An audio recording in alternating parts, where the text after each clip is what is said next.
أحبابي في الله، ترقبوا وصايا الوالدة لكم. الله يسعدك يا أمي. الله يبارك لك ويبارك بمتابعينك. آمين. دعوة لكم.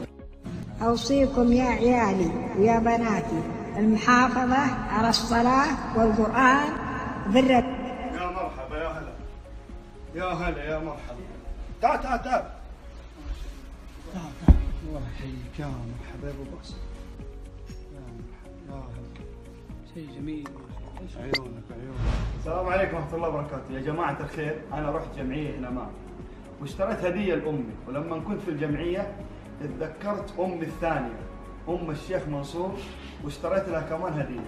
طبعا أنا دقيت على الشيخ منصور قلت له تعال للبيت وجهزت كاميرات كذا وهو ما يدري. أبغى أشوف ردة فعله لما نقول له هذه الهدية لأمك. في مشروع في جمعية نماء، رحت اشتريت هدية لأمي اسمه لأجلك يا أمي. هذا ب1000 ريال.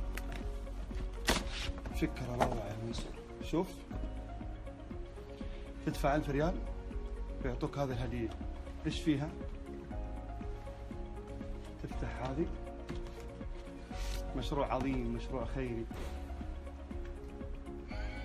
انشوده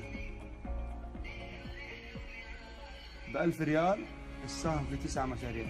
أبشرك، أخذت هديتين، واحدة لأمي واحدة لأمك. هذه حقت أمك.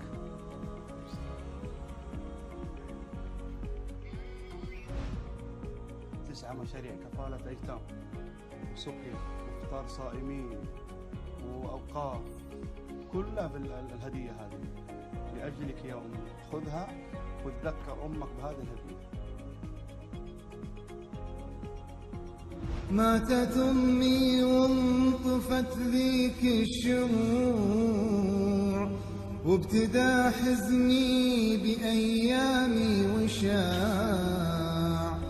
ماتت أمي وانطفت ذيك الشموع. يا منيا غاب الدنيا واصدق عاطف الكون.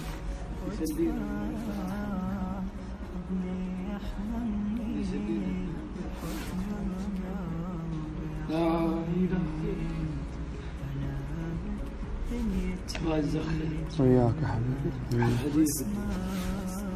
تستاهل.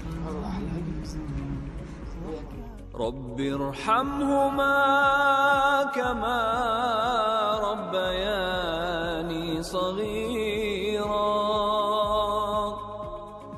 رب ارحمهما كما ربياني صغيرا.